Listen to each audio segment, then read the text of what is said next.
Gurdev Bargadas. Gurdev Flavia. Bargadas, ne kemi kaq kohë që flasim në episodet tona për spiritualitetin. Dhe ajo në të cilën do doja të ndaleshim pak më gjatë sot, doja të na shpjegoje pak më shumë se çfarë do të thotë ose kuptimi i plot i spiritualitetit. Tani spiritualiteti është një koncept shumë i gjerë dhe sot më tepër ndoshta se asnjëherë dëgjojmë që është bërë shumë e përfolur, njerëz vazhdimisht dëgjojmë jam angazhuar në spiritualitet, bëj yoga, praktikoj meditim, praktikoj ushtrime frymëmarrje. Pra është një koncept shumë i gjerë. Do thoja diçka, Gurgjia thotë që njerëzit janë duke kërkuar të njohin kuptimin e gjithçkaje tjetër përveç se jetës tyre. Edhe mendoj shumë thjesht spiritualiteti është ose nis aty ku ti fillon vërtet interesohesh për kuptimin e jetës. Dhe aq më tepër për natyrën tënde, për qëllimin e jetës tënde, për mënyrën se si jeton jetën, për mënyrën se si qasesh jetës. Më lër të ndërpres pak te kjo, sepse ti sapo thej që pikërisht qëllimi kryesor i spiritualitetit është pikërisht ai transformimi i vetdijes dhe kuptimit të vërtetë të jetës. Por ne shikojmë që shpesh ai reduktohet në praktika të caktuara.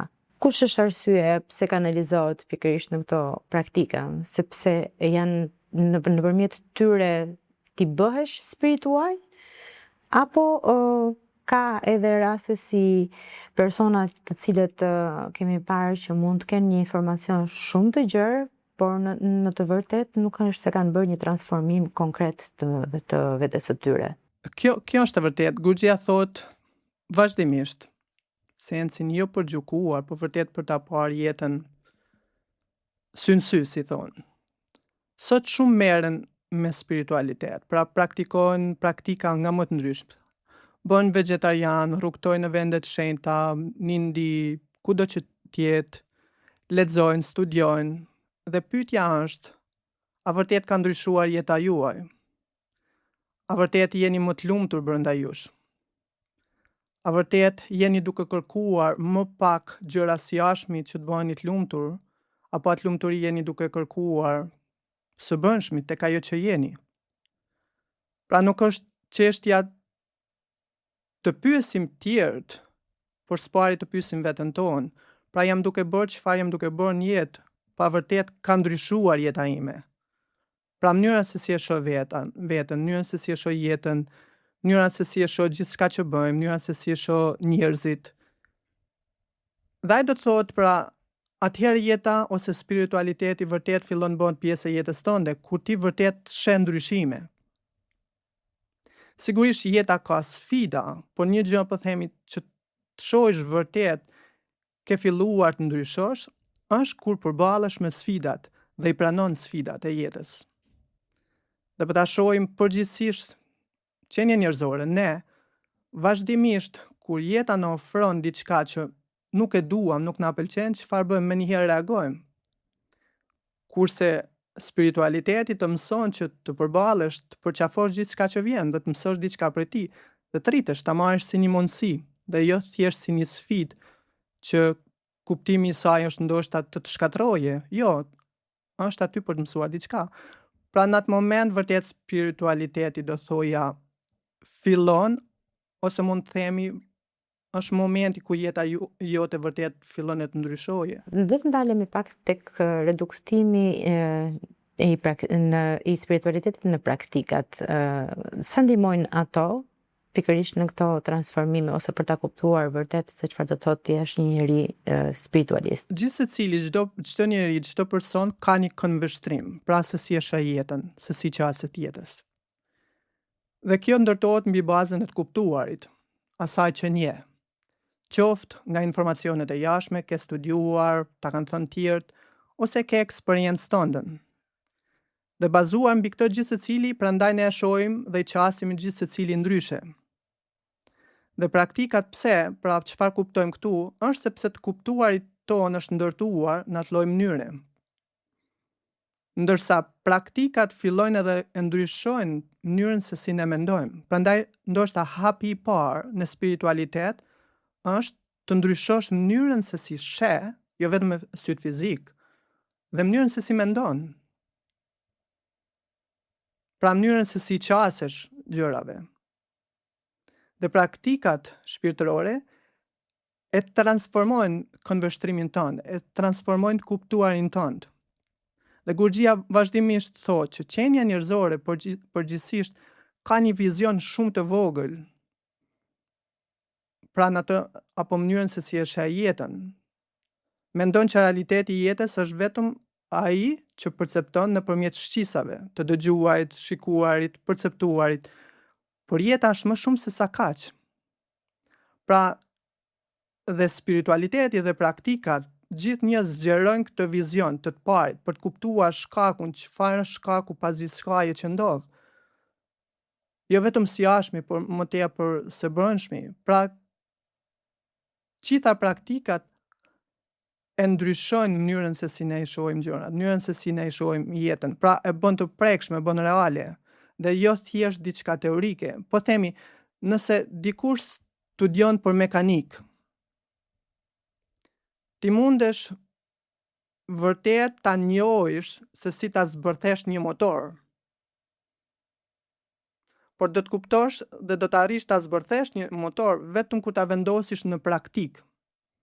Pra kur të shkosh tek vendi, magazina, ku diun se çfarë, që vërtet ta bësh praktik, atëherë do të kuptosh çfarë vërtet do të thosh të zbërthesh apo të ndërtosh një motor të një makine.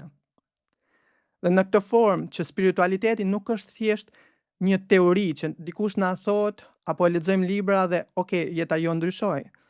Dhe prandaj praktika është ajo çfarë jep eksperiencën. Ajo çfarë e bën eksperiencën tonë. Dhe jo thjesht e tha dikush edhe tashmë eksperienca dikujt tjetër bëhet eksperienca ime. Jo, gjithë secili duhet bëjë eksperiencën e vet. Dhe prandaj praktikat të ndihmojnë që ta bësh eksperiencën tënde. Kuptimin ta kuptosh jetën vetën tonë në gjithçka në nivel eksperiencë, jo thjesht nivel teorik, dhe ky është spiritualiteti, do të them. Bargadas, nëpërmjet praktikave ne drejtohemi që të përmirësohemi. A mund të konsiderohet spiritualiteti si identitet i ri i egos? E kemi prekur tani spiritualiteti, nëse shohim se si jemi edukuar, si jeta na ka edukuar, pra na orienton gjithmonë tek vetja. Në sensin të kujdesim gjithmonë për veten tonë, pra për egon, çfarë është e rëndësishme për mua, ndërsa spiritualiteti e ndryshon, e transformon egon, dhe sigurisht ti je duke u rritur në një të njëjtën kohë, por ky konveshtrim nuk është vetëm për veten tënde, por kthehet tek të tjerët. Pra tek mirëqenia e botës, dhe tek gjithkush që të rrethon. Pra kjo është detyra e spiritualitetit, ta transformojë egon, dhe do të thotë kur njeriu ka ego, është interesuar vetëm për veten e vet. Pra nëse gjithë secili nga ne do interesohesh vetëm për veten e vet, atëherë çdo marrëdhënie sociale do shkatërrohesh. Dhe prandaj sot shoqëria ka humbur identitetin, sepse gjithë secili është kthyer orientuar drejt vetes vet. Dhe s'ka më lidhje, nuk ka më lidhje emocionale, nuk ka më dashuri midis njerëzve, nuk ka respekt, në sensin ka, por them, kur kjo njohje vërtet çfarë spiritualiteti sjell mund të humbasi, dhe spiritualiteti prandaj na kthen tamam tek origjina, kush jemi ne dhe çfarë kuptimi ka gjithçka që ekziston, çdo marrëdhënie, gjithçka tjetër ose vetjeta. Po si mund të dallojmë ne Bargadas kur jemi në kërkim realisht të Zotit, apo po kërkojmë thjesht një rehati emocionale, për shembull? Kjo më pëlqen pyetja, është pyetje e bukur, dhe faktikisht ky është realiteti. Dhe prandaj kur ju referova ajo që thot Gurxhia, që njerëzit duan të ndryshojnë, dhe pyetja nuk është gjithkush do të ndryshoje. Por hapi tjetër është, dhe më rëndësishme është, çfarë bën për ndryshuar. Se vetëm thuash për themi kam uri, kam nevojë për ushqim, sërish dhe jesh i pauritur. Uria do të shuhet vetëm kur vërtet ushqehesh. Dhe kjo është po themi edhe sot ndodh që dua të bëhem spiritual, dua të provoj pak. Është shumë mirë, nuk është se është gabim. Por kur vërtet je duke kërkuar diçka, është një lloj si ti je në shkretir dhe ke etje. Çfarë do të dalë përpara, Flavia? Në mendjen tënde është vetëm ujë. Aty harron familjen, aty harron suksesin, aty harron gjithçka tjetër. Ke nevojë vetëm për ujë. Dhe ky është kërkimi i vërtet. Kur ti e kupton që vërtet do të njohësh atë dashuri, do ta njohësh Zotin brenda teje, pra që është kjo dashuri brenda teje, kur e gjen atë burim, atëherë gjithçka shet që është aty. Pra do të thotë, është e vërtet dhe je duke kërkuar atë kur asgjë tjetër nuk të ndal. Për aq kohë sa nisesh, diçka të del përpara, e harron, atëherë do të thotë që vërtet si je duke kërkuar atë, je duke kërkuar atë çfarë the ti, ca kënaqësi të momentit, ose Gurgjia thot lumturi që vjen e shkon çdo moment ditës tënde, dhe kjo nuk është lumturia e vërtet, kjo nuk është dashuria e vërtet. Ndërsa ai që është duke kërkuar për të vërtetën nuk e ndal asgjë, derisa vërtet ta njohë. Dhe ky është ndryshimi. Berga, ne jemi të dy në të njëjtën rrugë shpirtërore, pavarësisht të kohës edhe dijes që kemi të ndryshme për shkak edhe normalisht të eksperiencave. Më duket mua, po shpesh herë zemra dhe mendja në rrugën shpirtërore duket sikur janë në dy drejtime të ndryshme. Jo, është e vërtet. Jo, kjo është e vërtet. Dhe prandaj praktikat, çfarë bën? Sjellin Gurgjia flet aq shumë. Qëllimi i spiritualitetit është të sjelli mendjen dhe zemrën bashkë. Dhe kjo është, po themi, kjo është dashuria. Por nëse mendja na kërkon diçka dhe zemra na kërkon diçka tjetër, prandaj nuk ka unitet. Dhe është shumë e thjeshtë, Flavia. Nëse thjesht mbyllim syt, secili nga ne, kush do ta bëjë, dhe për vetëm pak sekonda reflektojmë brenda nesh dhe ngejmë pyetjen: a jam vërtet i lumtur brenda meje? A jam vërtet i kënaqur me jetën që kam? Pavarësisht gjithçka që kam, jam i suksesshëm, kam çfarë do të jetë? A jam vërtet i plot? Nëse do largohesh nga trupi tani, a do ja thoja vetes po e kam jetuar jetën dhe s'më ngelet asgjë peng? Dhe gjithsecili do marrë pyetjen mbi bazën e asaj çfarë është duke jetuar. Dhe prandaj luftra gjithmonë, mendja na kërkon diçka, zemra na kërkon diçka tjetër. Dhe në fakt sërish i kthem, spiritualiteti është kjo që t'i ktheje të dyja bashk, sepse të dyja janë brenda nesh. Dhe për aq kohë sa ka dualitet, gjithsecila është duke kërkuar për qëllimin e saj, të jenë shumë larg me njëra tjetrës. Është një lloj si një partner me partnerin e saj. Nëse gjithsecili ka qëllime të ndryshme, nuk do takohen bashkë. Nuk do ndodhej ajo dashuri. Pra do jenë bashkë, do jenë sërish të martuar, do jenë ku diun se çfarë, por vetëm se dashuri nuk do ketë midis tyre. Pse? Sepse gjithsecili e sheh jetën ndryshe, gjithsecili është duke kërkuar për një qëllim komplet ndryshe nga njëri tjetri. Pra nuk ka të gabuar këtu, por gjëja është që nëse kjo ndodh, është çifti i gabuar. Kjo nuk do thotë, okay, nuk mund t'i gjykojmë si janë të gabuar, jo, por në të njëjtën kohë ti zgjedh të jetosh me një partner apo partner dhe të jetosh sensin e dashurisë, por të njëjtën kohë je duke ecur në rrugë të kundërt që të largon nga dashuria, atëherë nuk do të arrish atë dashuri. Dhe prandaj shohim që nuk ka dashuri, Flavia, ose shumë çdo ditë më pak.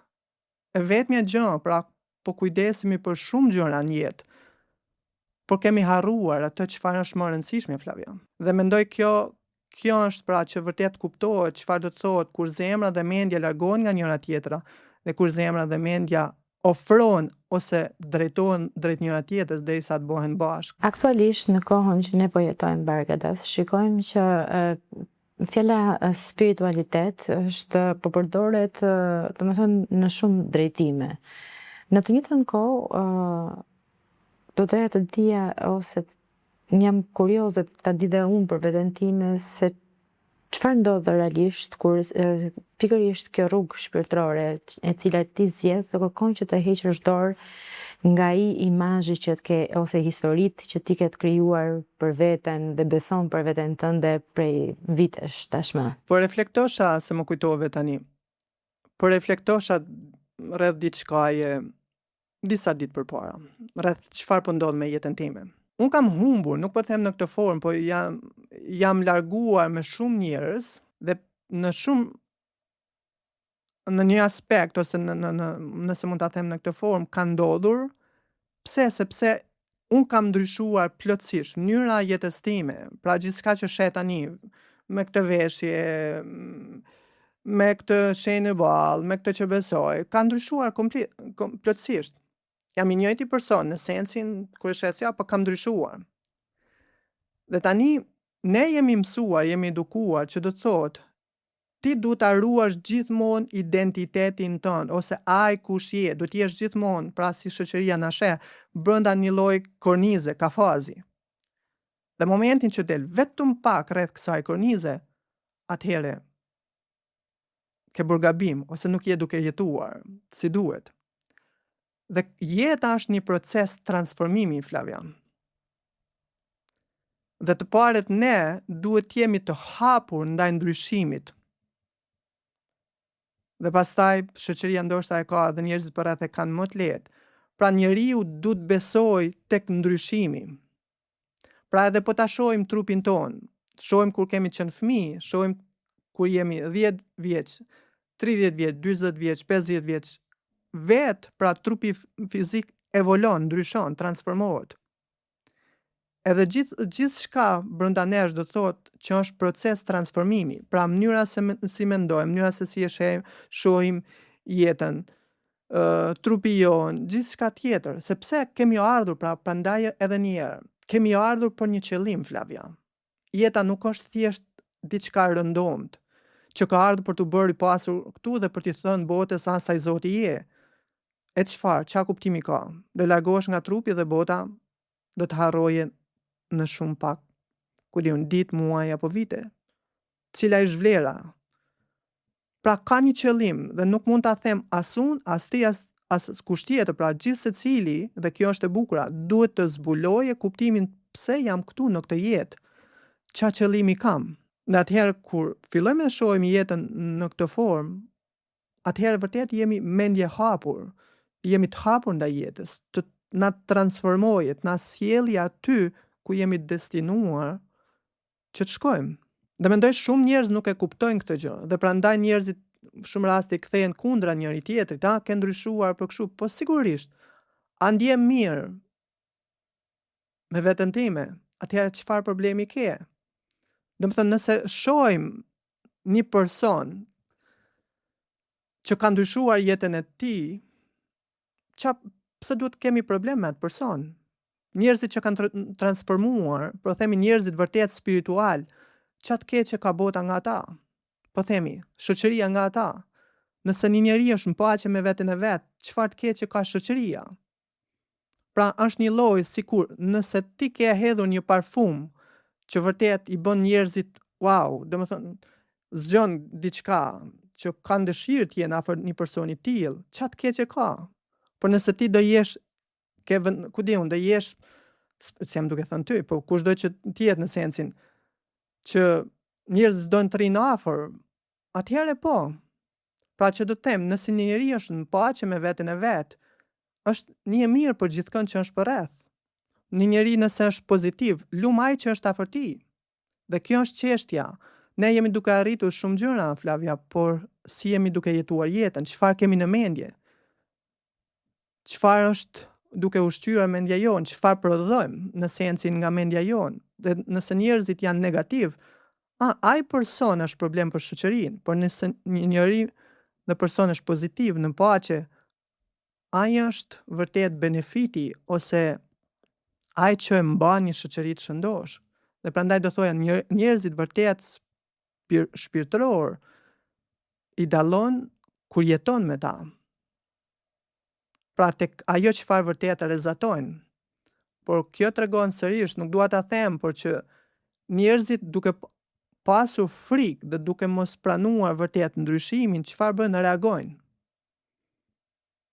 Dhe prandaj dhe në një farë forme kjo tregon që ti vërtet nuk do të ndryshosh, dhe një person që ka ndryshuar të reflekton ato që ke një mundësi dhe ti ta ndryshosh jetën.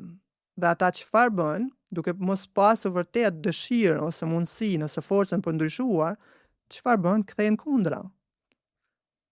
Unë do doja çdo ditë jetës time të isha i rrethuar me njerëz pozitiv, me njerëz që janë paqe, të qetë. Nuk do doja asnjë sekond të isha me një njeri që gjykon tjerët, është plot negativ, sepse e kam provuar me jetën time, e kam bërë dhe vetë. Dhe në ato, po themi, në ato çfarë kam jetuar me veten time, s'do dosha as me veten time të rria një sekond. Pse? Sepse s'më bën të jetoj i lumtur. Unë mendoj Bargadas që pikërisht këtu i hasim vështirësitë njerëzit, qoftë me veten e tyre dhe qoftë me të tjerët, sepse unë mbaj mend që e kam ndarë në një nga episodet që edhe unë jam pikërisht një nga ato persona të cilët jam gjykuar, paragjykuar në lidhje me rrugën time shpirtërore, ndërkohë që e vetme gjë që ka qenë dhe shumë e vërtetuar që ka ndryshuar tek unë, ka qenë që ka një menaxhim më i mirë i situatave të ndryshme, qoftë kjo duke u bërë edhe pak më pozitive, duke ulur pjesën e karakterit tim pak më impulsive, gjitha këto. Nëse tani le të themi që jemi në një rrugë shumë të mirë dhe nuk kemi më vështirësi të tilla, dhe kjo ndodh sepse edhe ne si njerëz të kësaj rruge nuk marrim asnjë fjalë negative në konsiderat, më. Po Bargadas, unë do doja që ta mbyllim këtë temë, që është shumë e gjerë dhe shumë interesante për të vazhduar, por për fat keq na duhet që ta mbyllim vetëm me një pyetje të fundit ose me një diferencë, çfarë do të thotë kur ti jeton spiritualitetin në një marrëdhënie dhe jo vetëm përgjatë meditimit. Kush është diferenca midis tyre? Atëherë, po themi, kur i referohemi në këtë rast praktikave, po themi, praktikat është një lloj, po themi, tamam sikur karikojmë telefonin. Pra është një moment kur ti rikarikon veten tënde. Dhe pastaj dhe në të njëjtën kohë i rikujton vetes tënde në mënyrë më intensive çfarë është e rëndësishme për ty. Dhe pastaj e ke më të lehtë ta jetosh ditën dhe të bësh punën që bën, të qasesh jetës që ke, gjithçka tjetër. Pra është tamam si një rikujtesë që ty të bën të mos harrosh çfarë është e rëndësishme për ty.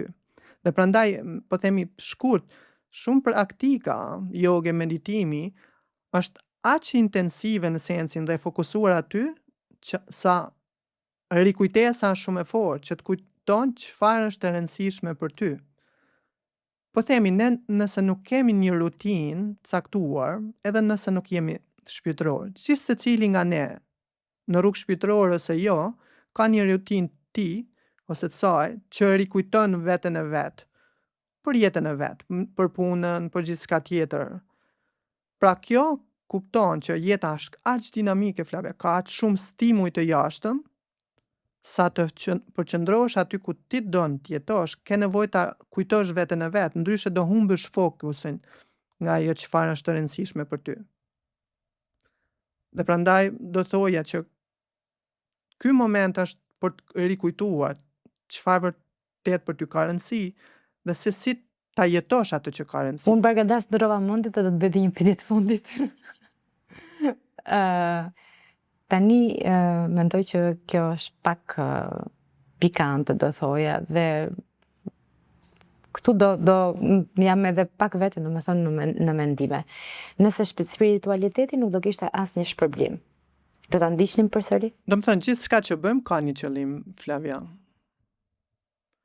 Dhe do thoja, asnjë qenie njerëzore thellë nuk jeton pa pasur një motiv pas asaj që jeton. Dhe sigurisht, edhe spiritualiteti, po themi, ne jemi në spiritualitet se besojmë tek diçka. Jo me patjetër që na ka thënë dikush, por së pari besojmë te diçka që ndjejmë brenda nesh. Dhe ky besim që do ta njohim atë çfarë së pari ndoshta e ndjejmë, është prezent. Ndryshe ç'a kuptimi do kishte Flavia? Nëse jeta jonë dhe gjithçka nuk do kishte motiv, sigurisht nuk do bënim asgjë. Pra pas gjithçkaje që bëjmë, qoftë në rrugë shpirtërore ose jashtë saj, është destinacioni ose është ajo që vjen nga ajo që bën. Ndryshe nëse nuk do kishte një destinacion ose diçka që vjen nga ajo që bën, sigurisht do thënë nuk do bëshe. Pra nëse unë e shoh që nëse qëllimi im është vërtet ta njoh në sensin vetën, ta njoh këtë dashuri që po flas gjithkohën, vërtet ta njoh, ta realizoj, ta bëj eksperiencë. Nëse shoh që kjo rrugë nuk është duke ma dhënë, atëherë do kërkoj diçka tjetër. Pse? Sepse për mua ka rëndësi vetëm të njoh atë çfarë jam duke kërkuar. Dhe do bëj gjithçka vetëm për të njohur atë çfarë jam duke kërkuar, atë çfarë besoj apo ndjej brenda meje, më fal. Dhe do thoja pas gjithçka që bëm ka një motiv. Dhe ajo është arsyeja pse na bën ta bëjmë atë që bëjmë. Përgatitem të shihemi në episodin e radhës bashk. Çekur dhe, atë mirë. Çekur dhe, Flavia.